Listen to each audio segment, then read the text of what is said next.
Adventures of Sherlock Holmes, Part 7. "What's in here?" he asked, tapping the safe. "My stepfather's business papers." "Oh, you have seen inside. Then, only once some years ago. I remember that it was full of papers. There isn't a cat in it, for example?" No. "What a strange idea. Well, look at this." He took up a small saucer of milk which stood on the top of it. "No, we don't keep a cat. But there is a cheetah and a baboon." "Ah, yes, of course. Well, a cheetah is just a big cat, and yet a saucer of milk does not go very far in satisfying its wants, I suppose. There is one point which I should wish to determine." He squatted down in front of the wooden chair and examined the seat of it with the greatest attention. "Thank you. That is quite settled," said he, rising and putting his lens in his pocket. "Hello! Here is something interesting." The object which had caught his eye was a small dog lash hung on one corner of the bed. The lash, however, was curled upon itself and tied so as to make a loop of whipcord. "What do you make of that, Watson?" "It's a common enough lash. But I don't know why it should be tied." "That is not quite so common, is it?" "Ah, me. It's a wicked world. And when a clever man turns his brains to crime, it is the worst of all. I think that I have seen enough now, Miss Stoner, and with your permission we shall walk out upon the lawn." I had never seen my friend's face so grim or his brow so dark as it was when we turned from the scene of this investigation. We had walked several times up and down the lawn, neither Miss Stoner nor myself liking to break in upon his thoughts before he roused himself from his reverie. "It is very essential, Miss Stoner," said he, "that you should absolutely follow my advice in every respect." "I shall most certainly do so. The matter is too serious for any hesitation. Your life may depend upon your compliance. I assure you that I am in your hands. In the first place, both my friend and I must spend the night in your room." Both Miss Stoner and I gazed at him in astonishment. "Yes, it must be so. Let me explain. I believe that that is the village inn over there." "Yes, that is the Crown." "Very good. Your windows would be visible from there." "Certainly. You must confine yourself to your room with a headache when your stepfather comes back. Then when you hear him retire for the night, you must open the shutters of your window, undo the lock, put your lamp there as a signal to us, and then withdraw quietly with everything which you are likely to want into the room which you used to occupy. I have no doubt that, in spite of the repairs, you could manage there for one night." "Oh, yes, easily. The rest you will leave in our hands." "But what will you do?" "We shall spend the night in your room, and we shall investigate the cause of this noise which has disturbed you." "I believe, Mr. Holmes, that you have already made up your mind," said Miss Stoner, laying her hand upon my companion's sleeve. "Perhaps I have. Then, for pity's sake, tell me what was the cause of my sister's death." "I should prefer to have clearer proofs before I speak. You can at least tell me whether my own thought is correct, and if she died from some sudden fright." "No, I do not think so. I think that there was probably some more tangible cause. And now, Miss Stoner, we must leave you, for if Dr. Roylott returned and saw us, our journey would be in vain. Goodbye, and be brave, for if you will do what I have told you, you may rest assured that we shall soon drive away the dangers that threaten you." Sherlock Holmes and I had no difficulty in engaging a bedroom and sitting room at the Crown Inn. They were on the upper floor, and from our window we could command a view of the avenue gate, and of the inhabited wing of Stoke Moran Manor House. At dusk we saw Dr. Grimsby Roylott drive past, his huge form looming up beside the little figure of the lad who drove him. The boy had some slight difficulty in undoing the heavy iron gates, and we heard the hoarse roar of the doctor's voice and saw the fury with which he shook his clenched fists at him. The trap drove on, and a few minutes later we saw a sudden light spring up among the trees as the lamp was lit in one of the sitting rooms. "Do you know, Watson," said Holmes as we sat together in the gathering darkness, "I have really some conscience as to taking you tonight. There is a distinct element of danger. Can I be of assistance? Your presence might be invaluable. Then I shall certainly come. It is very kind of you. You speak of danger. You have evidently seen more in these rooms than was visible to me." "No, but I fancy that I may have deduced a little more. I imagine that you saw all that I did." "I saw nothing remarkable save the bell rope. And what purpose that could answer, I confess, is more than I can imagine." "You saw the ventilator, too?" "Yes, but I do not think that it is such a very unusual thing to have a small opening between two rooms. It was so small that a rat could hardly pass through. I knew that we should find a ventilator before ever we came to Stoke Moran." "My dear Holmes." "Oh yes, I did. You remember in her statement she said that her sister could smell Dr. Roylett's cigar. Now, of course that suggested at once that there must be a communication between the two rooms. It could only be a small one, or it would have been remarked upon at the coroner's inquiry. I deduced a ventilator. But what harm can there be in that? Well, there is at least a curious coincidence of dates. A ventilator is made, a cord is hung, and a lady who sleeps in the bed dies. Does not that strike you? I cannot as yet see any connection. Did you observe anything very peculiar about that bed?" "No." "It was clamped to the floor. Did you ever see a bed fastened like that before?" "I cannot say that I have. The lady could not move her bed. It must always be in the same relative position to the ventilator and to the rope, or so we may call it, since it was clearly never meant for a bell pull." "Holmes," I cried, "I seem to see dimly what you are hinting at. We are only just in time to prevent some subtle and horrible crime. Subtle enough and horrible enough. When a doctor does go wrong, he is the first of criminals. He has nerve and he has knowledge. Palmer and Pritchard were among the heads of their profession. This man strikes even deeper, but I think, Watson, that we shall be able to strike deeper still. But we shall have horrors enough before the night is over. For goodness sake, let us have a quiet pipe and turn our minds for a few hours to something more cheerful." About 9 o'clock the light among the trees was extinguished, and all was dark in the direction of the manor house. 2 hours passed slowly away, and then suddenly, just at the stroke of 11, a single bright light shone out right in front of us. "That is our signal," said Holmes, springing to his feet. "It comes from the middle window." As we passed out, he exchanged a few words with the landlord, explaining that we were going on a late visit to an acquaintance, and that it was possible that we might spend the night there. A moment later we were out on the dark road, a chill wind blowing in our faces, and one yellow light twinkling in front of us through the gloom to guide us on our dark errand. There was little difficulty in entering the grounds, for unrepaired breaches gaped in the old park wall. Making our way among the trees, we reached the lawn, crossed it, and were about to enter through the window when out from a clump of laurel bushes there darted what seemed to be a hideous and distorted child, who threw itself upon the grass with writhing limbs and then ran swiftly across the lawn into the darkness. "My God!" I whispered. "Did you see it?" Holmes was for the moment as startled as I. His hand closed like a vice upon my wrist in his agitation. Then he broke into a low laugh and put his lips to my ear. "It is a nice household," he murmured. "That is the baboon."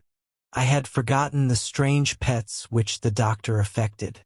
There was a cheetah, too. Perhaps we might find it upon our shoulders at any moment. I confess that I felt easier in my mind when, after following Holmes' example and slipping off my shoes, I found myself inside the bedroom. My companion noiselessly closed the shutters, moved the lamp onto the table, and cast his eyes round the room. All was as we had seen it in the daytime. Then, creeping up to me and making a trumpet of his hand, he whispered into my ear again so gently that it was all that I could do to distinguish the words. The least sound would be fatal to our plans.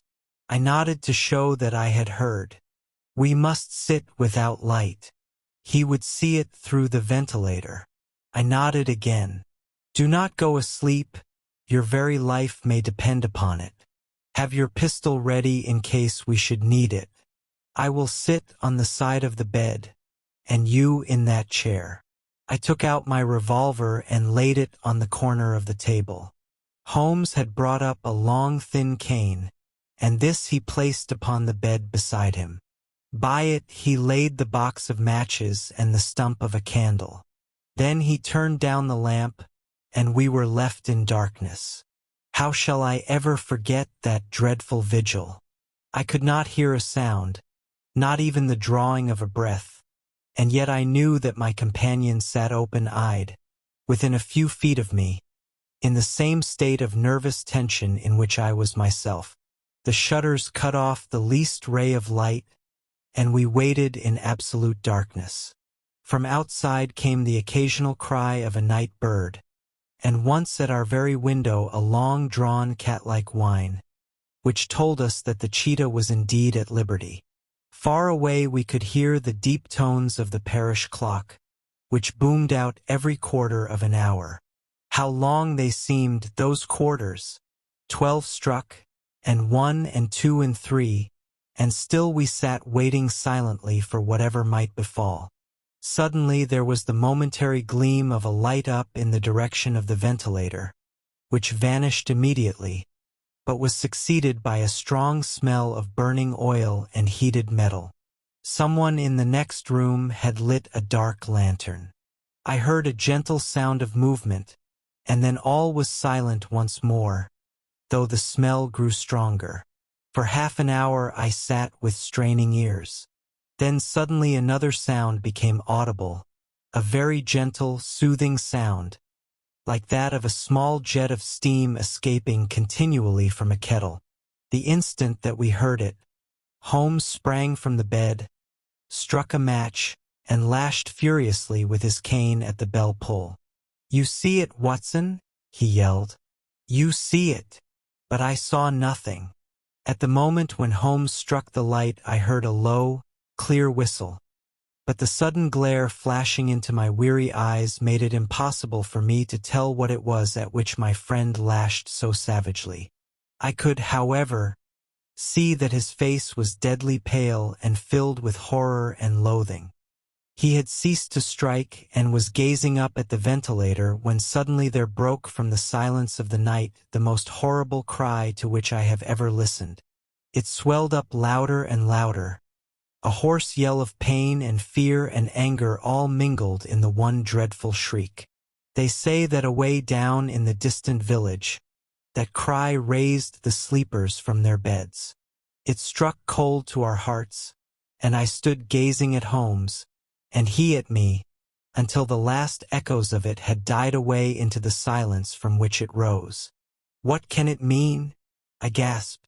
"It means that it is all over," Holmes answered.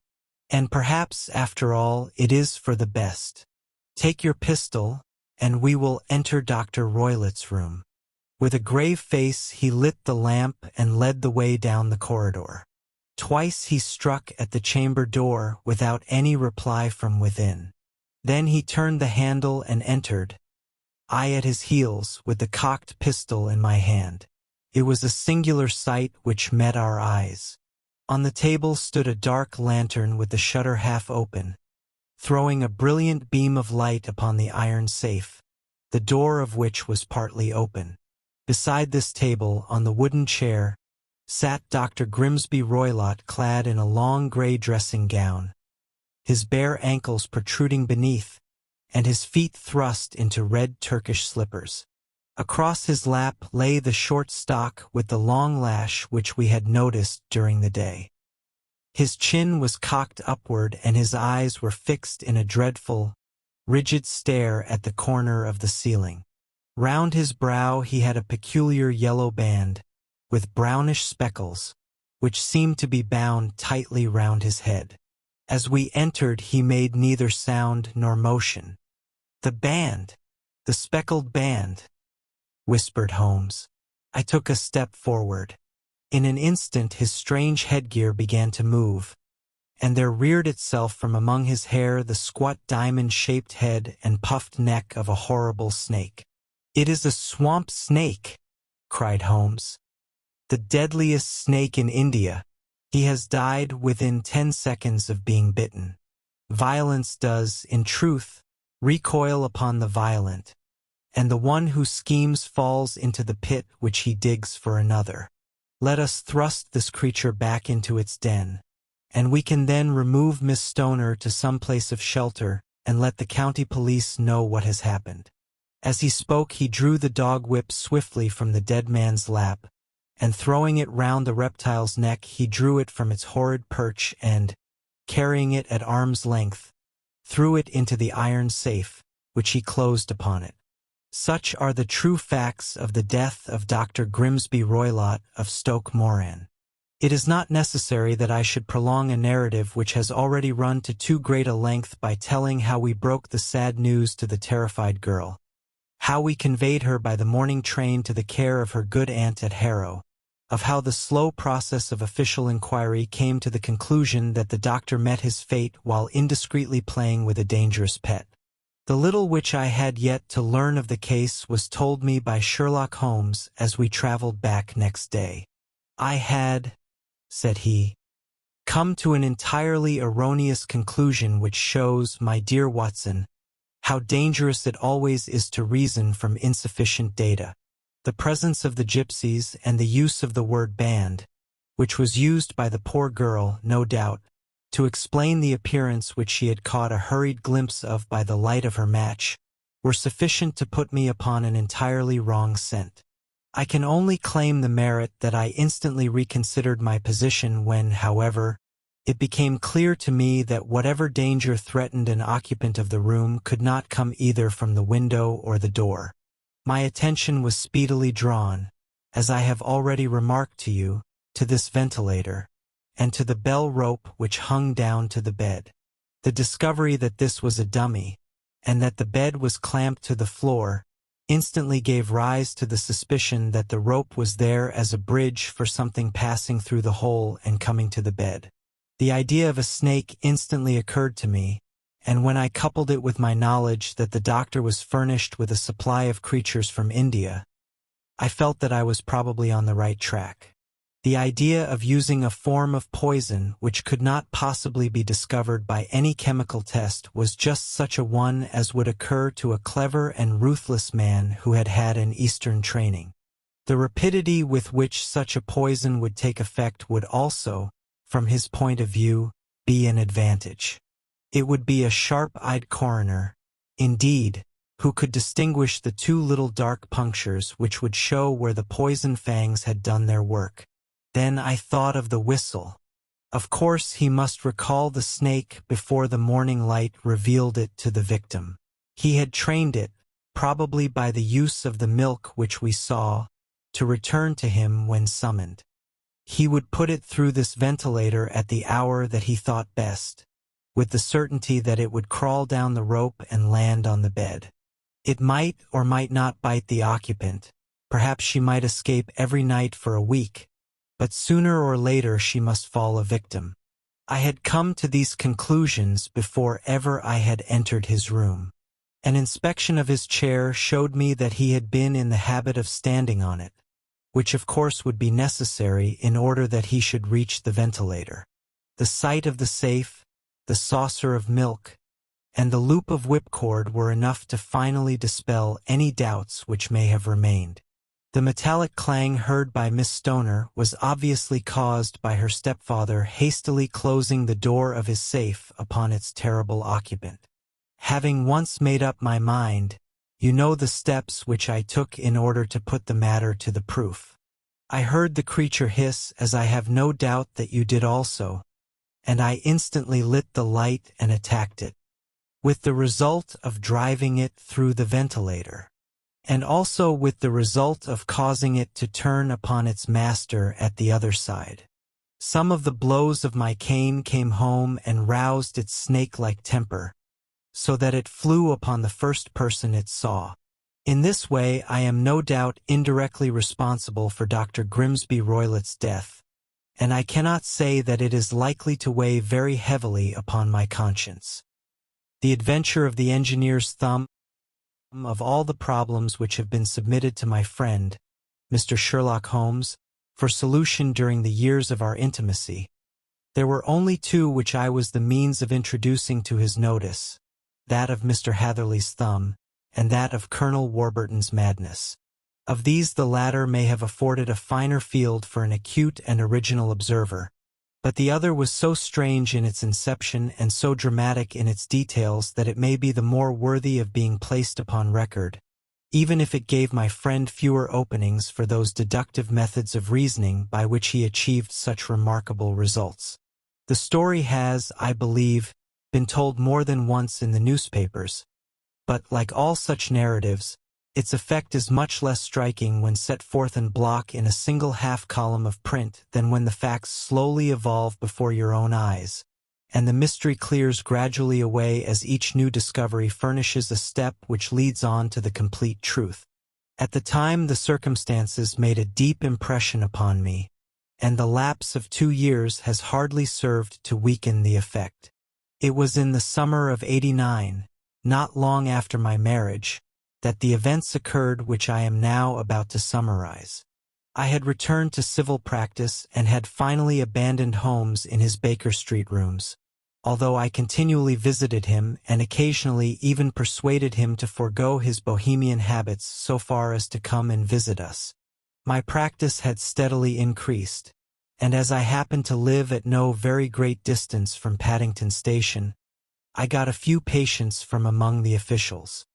One of these, whom I had cured of a painful and lingering disease, was never weary of advertising my virtues and of endeavoring to send me on every sufferer over whom he might have any influence. One morning, at a little before 7 o'clock, I was awakened by the maid tapping at the door to announce that 2 men had come from Paddington and were waiting in the consulting room. I dressed hurriedly, for I knew by experience that railway cases were seldom trivial, and hastened downstairs. As I descended, my old ally, the guard, came out of the room and closed the door tightly behind him. "I've got him here," he whispered, jerking his thumb over his shoulder. "He's all right." "What is it, then?" I asked, for his manner suggested that it was some strange creature which he had caged up in my room. "It's a new patient," he whispered. "I thought I'd bring him round myself. Then he couldn't slip away. There he is, all safe and sound. I must go now, doctor. I have my duties just the same as you." And off he went, this trusty tout, without even giving me time to thank him. I entered my consulting room and found a gentleman seated by the table.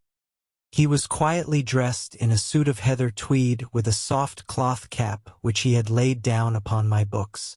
Round one of his hands he had a handkerchief wrapped, which was mottled all over with bloodstains.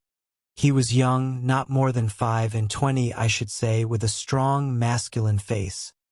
But he was exceedingly pale and gave me the impression of a man who was suffering from some strong agitation, which it took all his strength of mind to control. "I am sorry to knock you up so early, doctor," said he, "but I have had a very serious accident during the night. I came in by train this morning, and on inquiring at Paddington as to where I might find a doctor, a worthy fellow very kindly escorted me here.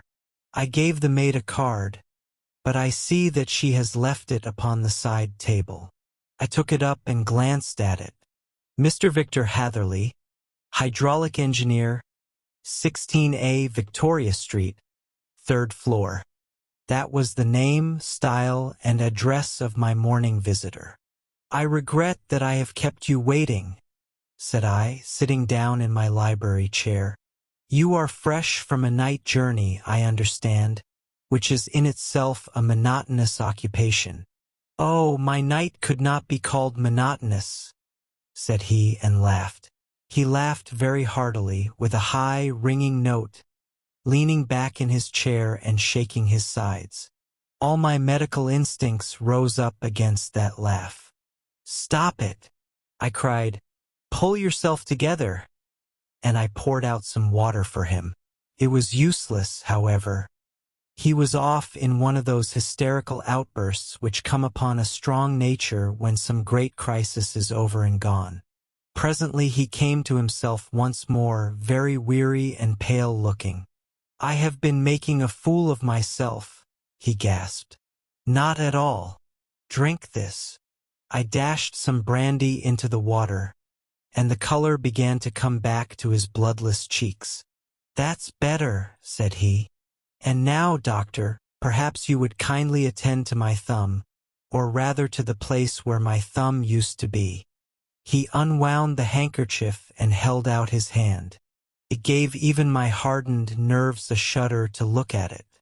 There were 4 protruding fingers and a horrid red, spongy surface where the thumb should have been. It had been hacked or torn right out from the roots. Good heavens! I cried. This is a terrible injury. It must have bled considerably. Yes, it did. I fainted when it was done, and I think that I must have been senseless for a long time. When I came to, I found that it was still bleeding, so I tied one end of my handkerchief very tightly round the wrist and braced it up with a stick. Excellent! You should have been a surgeon. It is a question of hydraulics, you see, and came within my own province. This has been done, said I, examining the wound, by a very heavy and sharp instrument. A thing like a cleaver, said he. An accident, I presume? By no means. What? A murderous attack. Very murderous indeed. You horrify me. I sponged the wound, cleaned it, dressed it, and finally covered it over with cotton wadding and bandages. He lay back without wincing, though he bit his lip from time to time. How is that? I asked when I had finished. Capital.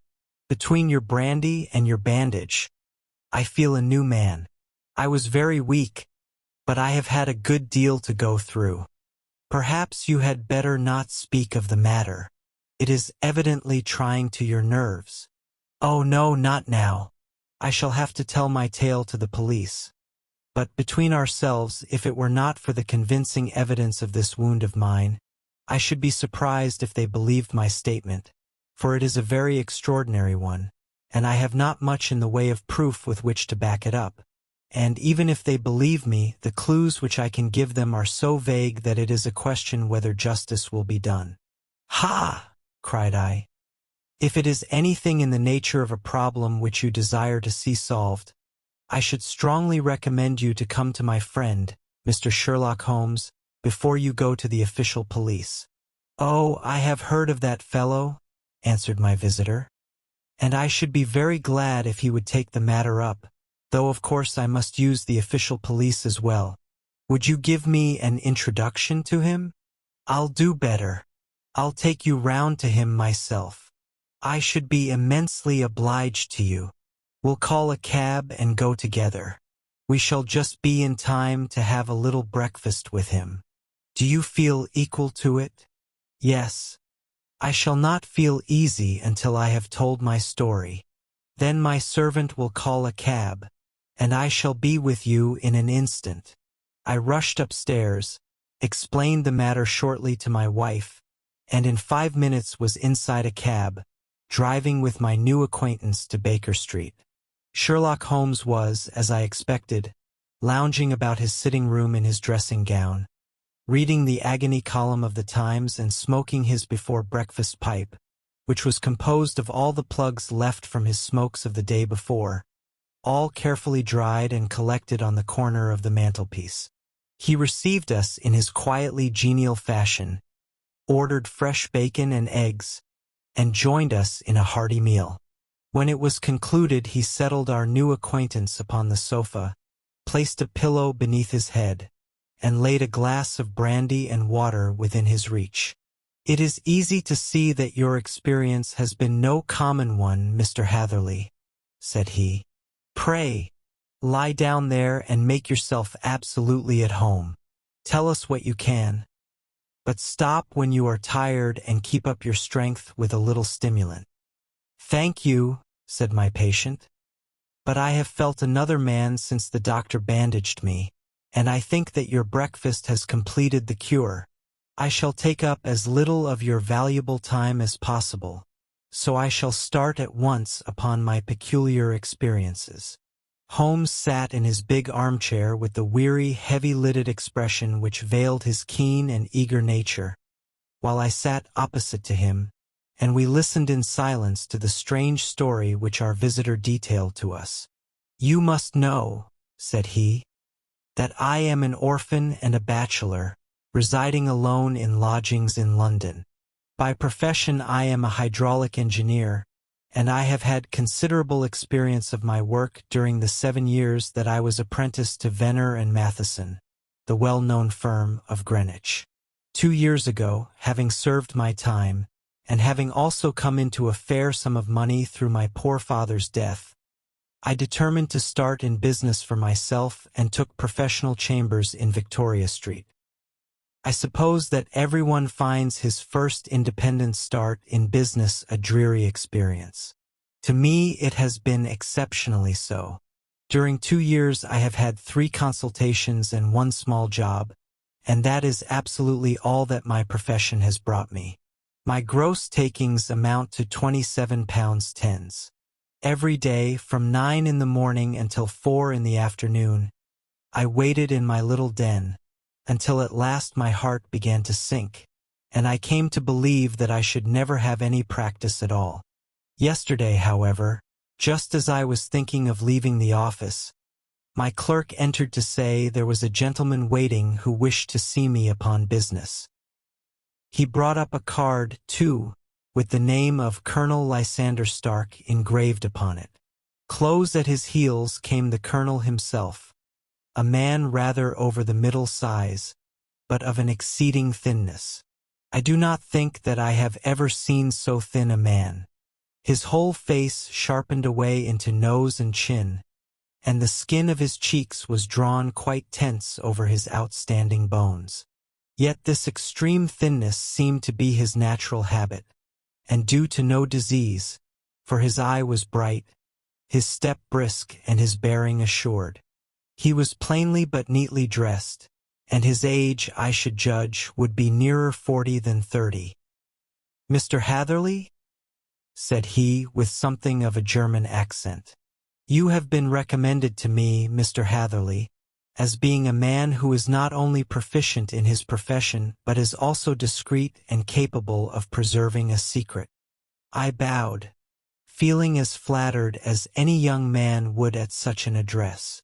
"May I ask who it was who gave me so good a character?" "Well, perhaps it is better that I should not tell you that just at this moment. I have it from the same source that you are both an orphan and a bachelor and are residing alone in London." "That is quite correct," I answered. "But you will excuse me if I say that I cannot see how all this bears upon my professional qualifications. I understand that it was on a professional matter that you wished to speak to me." "Undoubtedly so, but you will find that all I say is really to the point. I have a professional commission for you, but absolute secrecy is quite essential. Absolute secrecy, you understand? And of course we may expect that more from a man who is alone than from one who lives in the bosom of his family." "If I promise to keep a secret," said I, "you may absolutely depend upon my doing so." He looked very hard at me as I spoke, and it seemed to me that I had never seen so suspicious and questioning an eye. "Do you promise, then?" said he at last. "Yes, I promise." Absolute and complete silence before, during, and after? No reference to the matter at all, either in word or writing. "I have already given you my word." "Very good."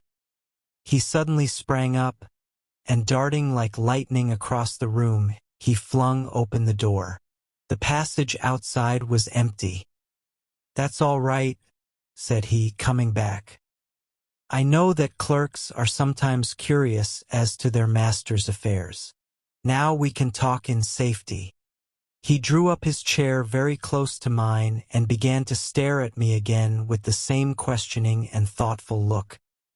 A feeling of repulsion, and of something akin to fear, had begun to rise within me at the strange antics of this man. Even my dread of losing a client could not restrain me from showing my impatience.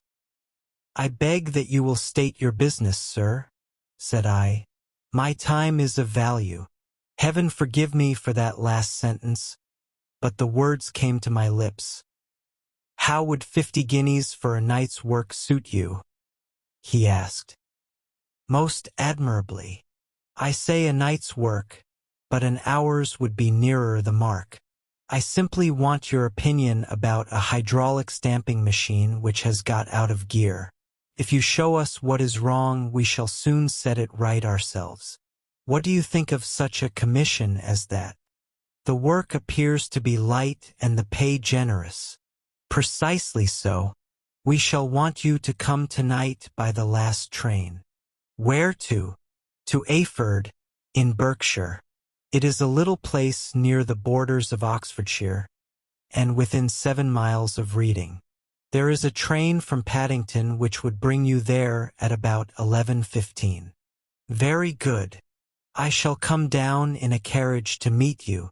"There is a drive, then?" "Yes, our little place is quite out in the country.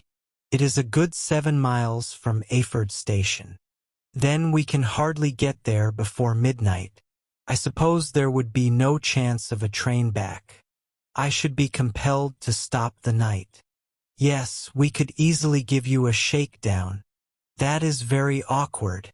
Could I not come at some more convenient hour?" "We have judged it best that you should come late. It is to make up for any inconvenience that we are paying to you, a young and unknown man, a fee which would buy an opinion from the very heads of your profession. Still, of course, if you would like to draw out of the business, there is plenty of time to do so." I thought of the 50 guineas, and of how very useful they would be to me. "Not at all," said I.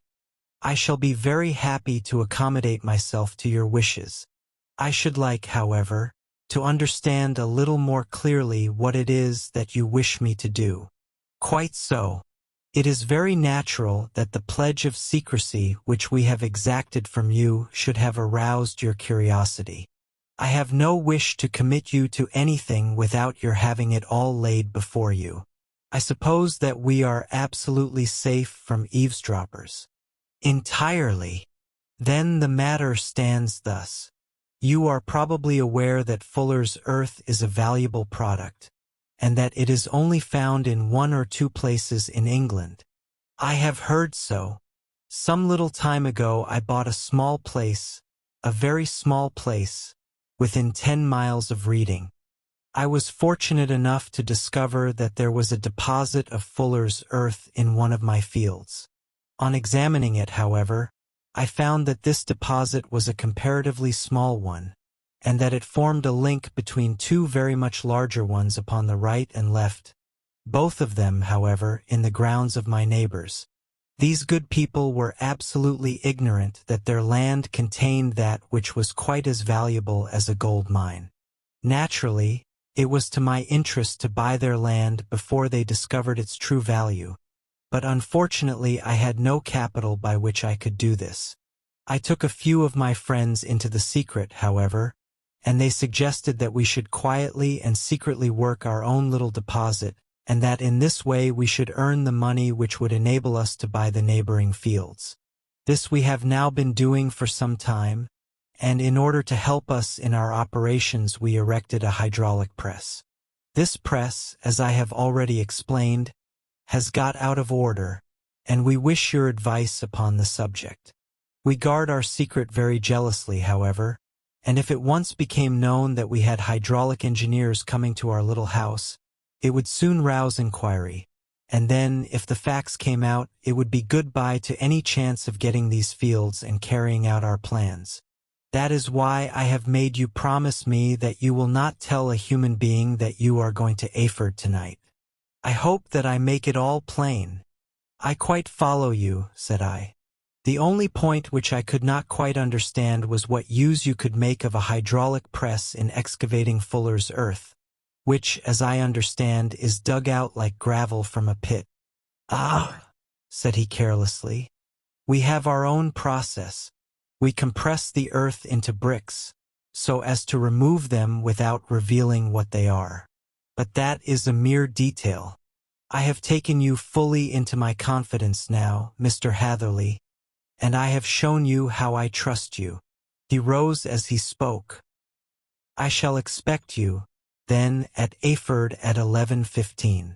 I shall certainly be there, and not a word to a soul. He looked at me with a last long, questioning gaze, and then, pressing my hand in a cold, damp grasp, he hurried from the room. Well, when I came to think it all over in cool blood, I was very much astonished, as you may both think, at this sudden commission which had been entrusted to me. On the one hand, of course, I was glad, for the fee was at least tenfold what I should have asked, had I set a price upon my own services, and it was possible that this order might lead to other ones. On the other hand, the face and manner of my patron had made an unpleasant impression upon me, and I could not think that his explanation of the fuller's earth was sufficient to explain the necessity for my coming at midnight, and his extreme anxiety lest I should tell anyone of my errand. However, I threw all fears to the winds, ate a hearty supper, drove to Paddington, and started off, having obeyed to the letter the injunction as to holding my tongue.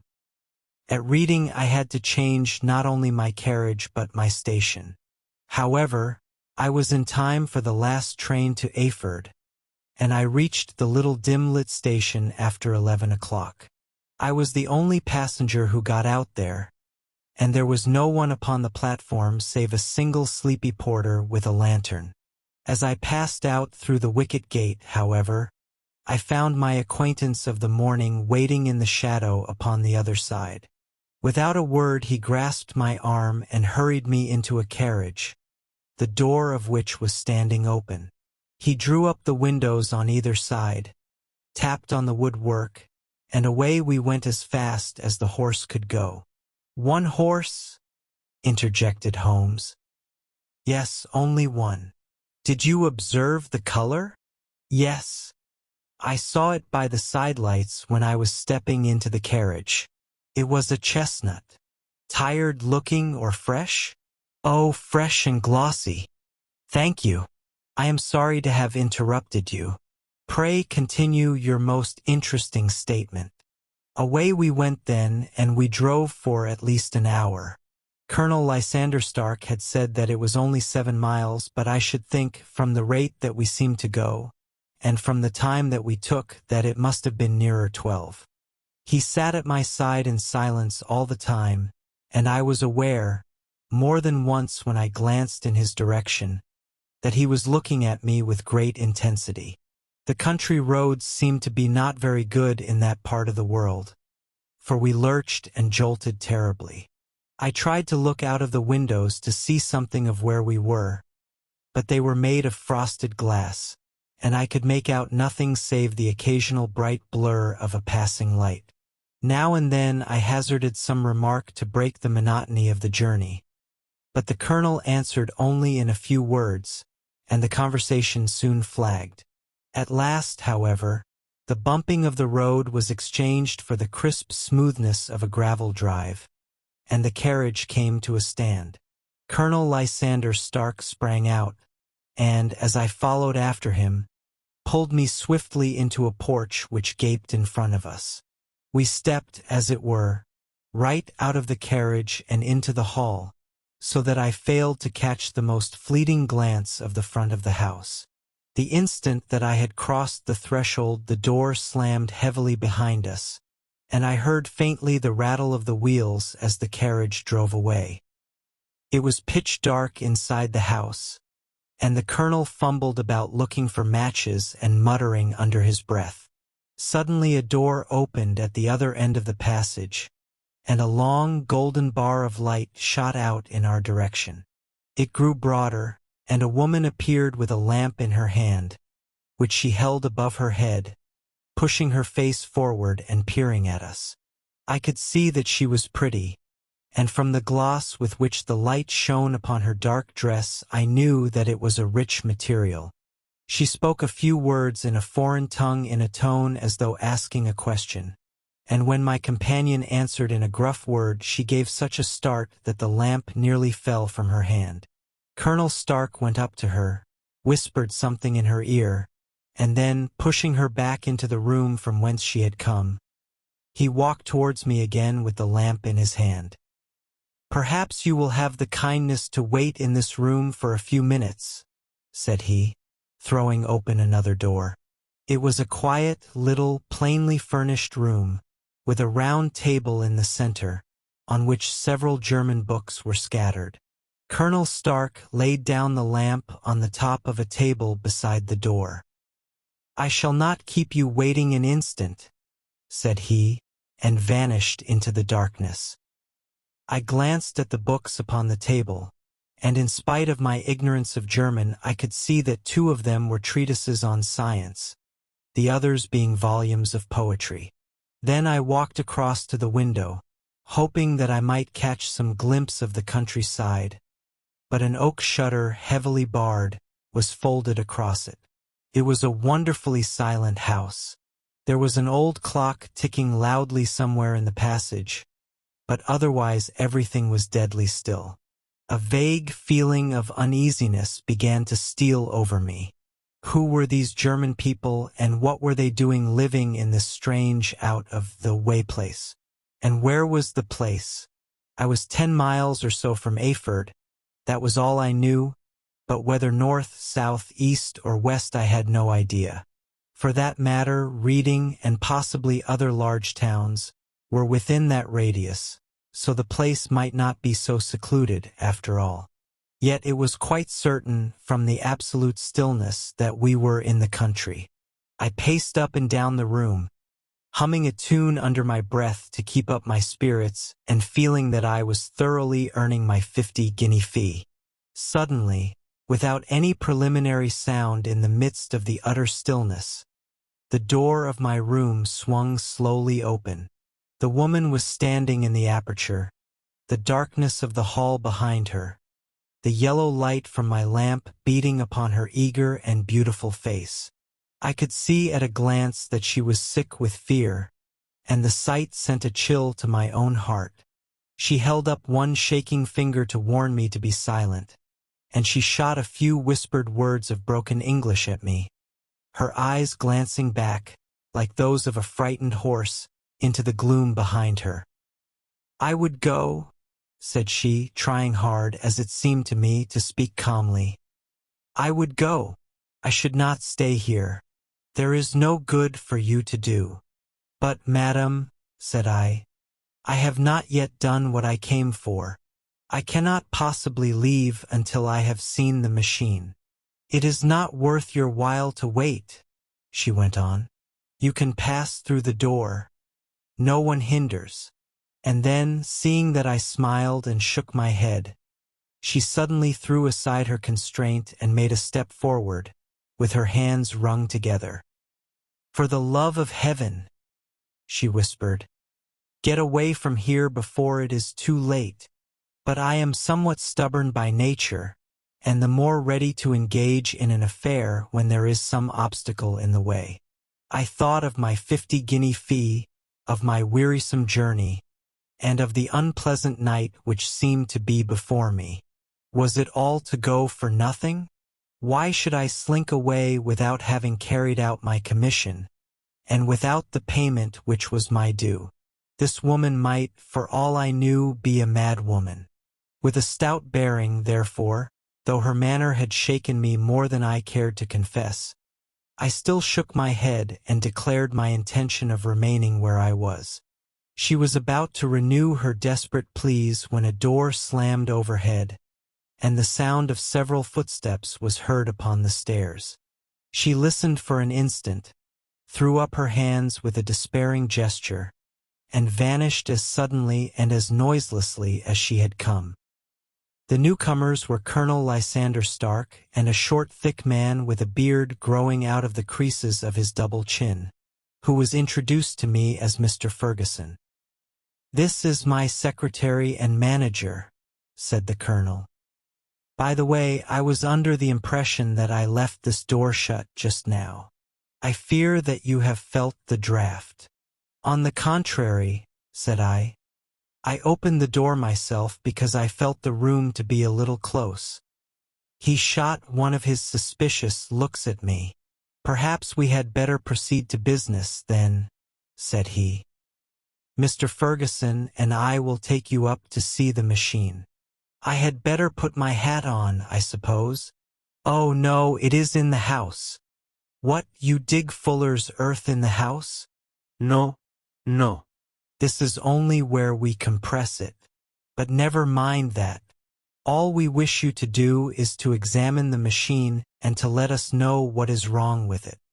We went upstairs together, the colonel first with the lamp, the fat manager and I behind him. It was a labyrinth of an old house, with corridors, passages, narrow winding staircases, and little low doors, the thresholds of which were hollowed out by the generations who had crossed them. There were no carpets and no signs of any furniture above the ground floor, while the plaster was peeling off the walls, and the damp was breaking through in green, unhealthy patches. I tried to put on as unconcerned an air as possible, but I had not forgotten the warnings of the lady, even though I disregarded them, and I kept a keen eye upon my two companions. Ferguson appeared to be a gloomy and silent man, but I could see from the little that he said that he was at least a fellow countryman. Colonel Lysander Stark stopped at last before a low door, which he unlocked. Within was a small, square room, in which the three of us could hardly get at one time. Ferguson remained outside, and the colonel ushered me in. "We are now," said he, "actually within the hydraulic press, and it would be a particularly unpleasant thing for us if anyone were to turn it on. The ceiling of this small chamber is really the end of the descending piston, and it comes down with the force of many tons upon this metal floor. There are small lateral columns of water outside which receive the force, and which transmit and multiply it in the manner which is familiar to you. The machine goes readily enough, but there is some stiffness in the working of it, and it has lost a little of its force. Perhaps you will have the goodness to look it over and to show us how we can set it right." I took the lamp from him, and I examined the machine very thoroughly. It was indeed a gigantic one, and capable of exercising enormous pressure. When I passed outside, however, and pressed down the levers which controlled it, I knew at once by the sound that there was a slight leakage, which allowed the water to escape through one of the side cylinders. An examination showed that one of the India rubber bands, which was round the head of a driving rod, had shrunk so as not quite to fill the socket along which it worked. This was clearly the cause of the loss of power, and I pointed it out to my companions, who followed my remarks very carefully and asked several practical questions as to how they should proceed to set it right. When I had made it clear to them, I returned to the main chamber of the machine and took a good look at it to satisfy my own curiosity. It was obvious at a glance that the story of the fuller's earth was the merest fabrication, for it would be absurd to suppose that so powerful an engine could be designed for so inadequate a purpose. The walls were of wood, but the floor consisted of a large iron trough, and when I came to examine it I could see a crust of metallic deposit all over it. I had stooped and was scraping at this to see exactly what it was when I heard a muttered exclamation in German and saw the corpse-like face of the colonel looking down at me. "What are you doing there?" he asked.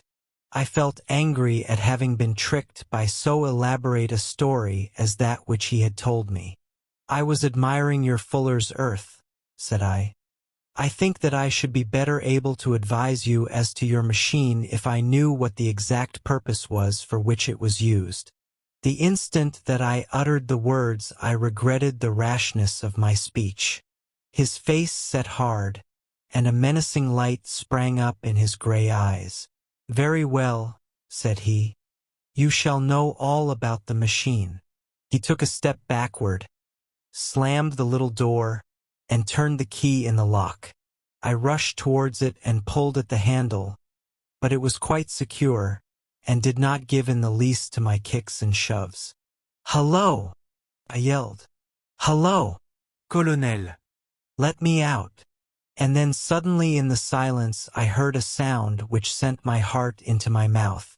It was the sound of the levers and the swish of the leaking cylinder. He had set the engine at work. The lamp still stood upon the floor where I had placed it when examining the trough.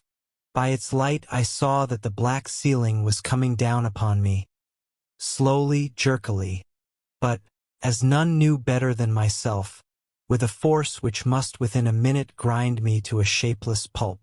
I threw myself, screaming, against the door, and dragged with my nails at the lock. I implored the colonel to let me out, but the remorseless sound of the levers drowned my cries.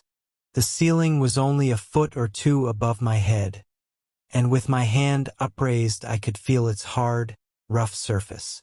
Then it flashed through my mind that the pain of my death would depend very much upon the position in which I met it. If I lay on my face, the weight would come upon my spine, and I shuddered to think of that dreadful snap. Easier the other way, perhaps. And yet, had I the nerve to lie and look up at that deadly black shadow wavering down upon me? Already I was unable to stand erect, when my eye caught something which brought a gush of hope back to my heart. I have said that though the floor and ceiling were of iron, the walls were of wood. As I gave a last hurried glance around, I saw a thin line of yellow light between two of the boards, which broadened and broadened as a small panel was pushed backward. For an instant I could hardly believe that here was indeed a door which led away from death. The next instant I threw myself through, and lay half fainting upon the other side. The panel had closed again behind me, but the crash of the lamp, and a few moments afterwards the clang of the two slabs of metal, told me how narrow had been my escape. I was recalled to myself by a frantic plucking at my wrist, and I found myself lying upon the stone floor of a narrow corridor, while a woman bent over me and tugged at me with her left hand, while she held a candle in her right. It was the same good friend whose warning I had so foolishly rejected. "Come, come," she cried breathlessly. "They will be here in a moment. They will see that you are not there. Oh, do not waste the so precious time, but come." This time, at least, I did not scorn her advice.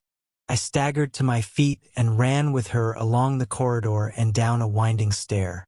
The ladder led to another broad passage, and just as we reached it we heard the sound of running feet and the shouting of two voices, one answering the other from the floor on which we were and from the one beneath. My guide stopped and looked about her like one who is at her wit's end. Then she threw open a door which led into a bedroom, through the window of which the moon was shining brightly. "It is your only chance," said she. "It is high, but it may be that you can jump it." As she spoke a light sprang into view at the further end of the passage, and I saw the lean figure of Colonel Lysander Stark rushing forward with a lantern in one hand and a weapon like a butcher's cleaver in the other. I rushed across the bedroom, flung open the window, and looked out. How quiet and sweet and wholesome the garden looked in the moonlight, and it could not be more than 30 feet down. I clambered out upon the sill, but I hesitated to jump until I should have heard what passed between my savior and the man who pursued me. If she were ill-used, then at any risks I was determined to go back to her assistance. The thought had hardly flashed through my mind before he was at the door, pushing his way past her. But she threw her arms round him and tried to hold him back. "Fritz! Fritz!" she cried in English. "Remember your promise after the last time. You said it should not be again. He will be silent. Oh, he will be silent. You are mad, Elise," he shouted, struggling to break away from her. "You will be the ruin of us. He has seen too much. Let me pass, I say." He dashed her to one side, and, rushing to the window, cut at me with his heavy weapon. I had let myself go, and was hanging by the hands to the sill, when his blow fell. I was conscious of a dull pain, my grip loosened, and I fell into the garden below. I was shaken but not hurt by the fall, so I picked myself up and rushed off among the bushes as hard as I could run, for I understood that I was far from being out of danger yet. Suddenly, however, as I ran, a deadly dizziness and sickness came over me. I glanced down at my hand, which was throbbing painfully, and then, for the first time, saw that my thumb had been cut off and that the blood was pouring from my wound. I endeavored to tie my handkerchief round it, but there came a sudden buzzing in my ears, and next moment I fell in a dead faint among the rose bushes. How long I remained unconscious I cannot tell. It must have been a very long time, for the moon had sunk, and a bright morning was breaking when I came to myself. My clothes were all wet with dew, and my coat sleeve was drenched with blood from my wounded thumb. The pain of it recalled in an instant all the particulars of my night's adventure, and I sprang to my feet with the feeling that I might hardly yet be safe from my pursuers. But to my astonishment, when I came to look round me, neither house nor garden were to be seen. I had been lying in an angle of the hedge close by the highroad, and just a little lower down was a long building, which proved, upon my approaching it, to be the very station at which I had arrived upon the previous night. Were it not for the ugly wound upon my hand, all that had passed during those dreadful hours might have been an evil dream. Half dazed, I went into the station and asked about the morning train. There would be one to Reading in less than an hour. The same porter was on duty, I found, as had been there when I arrived. I inquired of him whether he had ever heard of Colonel Lysander Stark. The name was strange to him. Had he observed a carriage the night before waiting for me? No, he had not. Was there a police station anywhere near? There was one about 3 miles off. It was too far for me to go, weak and ill as I was.